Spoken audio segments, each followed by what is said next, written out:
Hello friends, नमस्कार। मैं हूं डॉक्टर विकास और स्वागत है आपके यूट्यूब चैनल डॉक्टर विकास कुमार शो में। फ्रेंड्स, आज हम बात करेंगे वाई क्रोमोसोम पुरुषों में खत्म क्यों हो रहा है और जिस कारण से बहुत सारे न्यूज भी आप देखे होंगे, बहुत सारे खबर निकल के आ रही है जो अब सिर्फ लड़की ही पैदा होगी, लड़के पैदा होना बिल्कुल बंद हो जाएगा।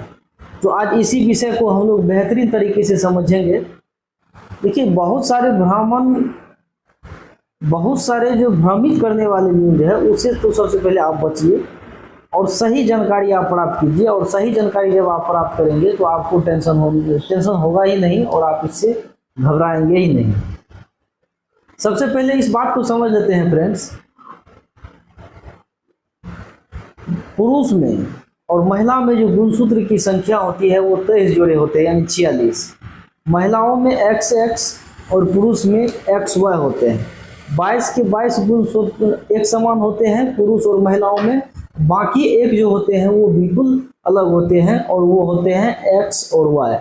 और X की तुलना में Y जो गुणसूत्र है वो काफ़ी छोटा होता है, जो ये तय करता है जो जब भी ओव्यूलेशन के समय पुरुष मेल के साथ फर्टिलाइजेशन करता है तो उस समय ये तय होता है जो ये बच्चा जो पैदा करेगा ये लड़का होगा या लड़की।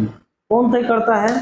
तो उसका क्रोमोसोम तय करता है। और क्रोमोसोम जो होता है, सबसे पहले तो आप डीएनए को समझिए। डीएनए के अंदर जीन होते हैं और जीनों की कुल संख्या है 900। जीनों की कुल संख्या कितना है? 900। 900 जीनों की संख्या होने के कारण वो आपको एक ये तय करता है जो आपका जो स्ट्रक्चर होगा, बॉडी का जो स्ट्रक्चर होगा वो कैसा होगा, बाल कैसा होगा, चेहरा कैसा होगा, आंख कैसा होगा, आपका त्वचा कैसा होगा, यानी कि सारे के सारे जो स्ट्रक्चर होता है वो जीन के ऊपर डिपेंड पड़ता है। वो जीन कैसा है, वो क्या आपको बनाएगा, किस तरह से आपका ढांचा तैयार करेगा, वो जीन के ऊपर डिपेंड पड़ता है। समझ गए फ्रेंड्स?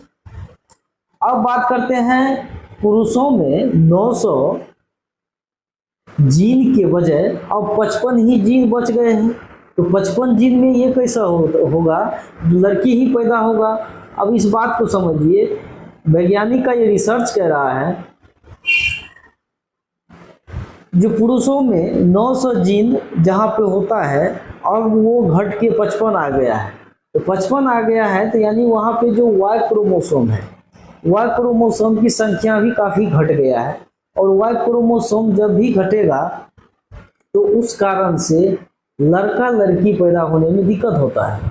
अब देखिए, वाई क्रोमोसोम जब भी फीमेल के साथ फर्टिलाइजेशन होता है तो उस कंडीशन में उससे निकलने वाले एक्स, महिलाओं से निकलने वाले एक्स क्रोमोसोम और पुरुषों से निकलने वाले एक्स और वाई क्रोमोसोम, ये दोनों का कंपैरिजन होता है। जब भी ओव्यूलेशन होता है, उसका अंडाशय से जो स्पर्म का ओव्यूलेशन होता है तो उस कंडीशन में ये दोनों का काफ़ी कंपटीशन होता है अंदर में एक्स और वाई क्रोमोसोम में। यानी कि दोनों में समझिए आप, मतलब लड़ाई होता है, पहलवानी होता है।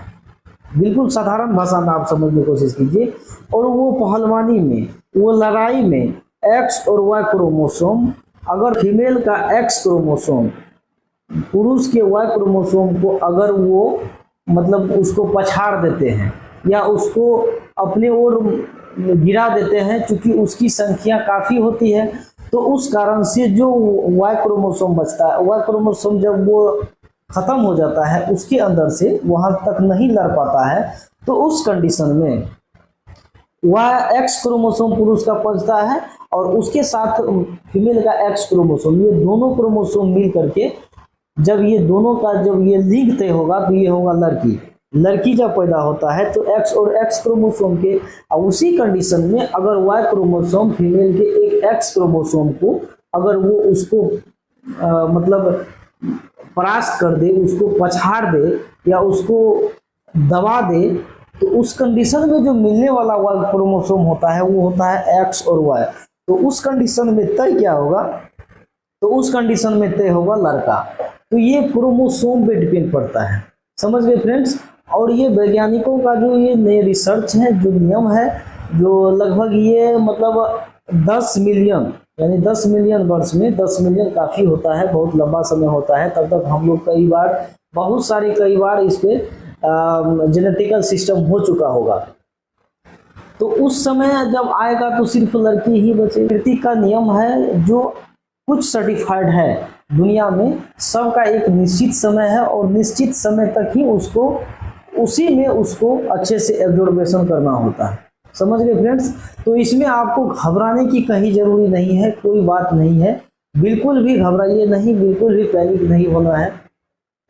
कहीं ना कहीं ये हो सकता है तो फ्रॉड की ओर भी जा सकता है, कहीं ना कहीं ये भी हो सकता है जो पहले मानव को डराकर इस पर कुछ कंपनियां रिसर्च करके कुछ नया मेडिसिन भी लाएं, ऐसा कुछ नहीं है, लेकिन इससे आपको बच के रहना है। आप समझ गए? जब भी वाई क्रोमोसोम एक्स क्रोमोसोम को ये पछाड़ेगा तो एक्स और वाई मिलकर पुरुष बनता है और एक्स एक्स मिलकर के महिला होता है। तो अभी इसमें बहुत सारे टाइम है, इसमें ज़्यादा परेशान होने की ज़रूरत नहीं है, कहीं भी कोई दिक्कत नहीं है, कोई दिक्कत। जानकारी अगर आपको अच्छी लगी हो तो वीडियो को लाइक कर दीजिए। मिलते हैं अगले वीडियो में।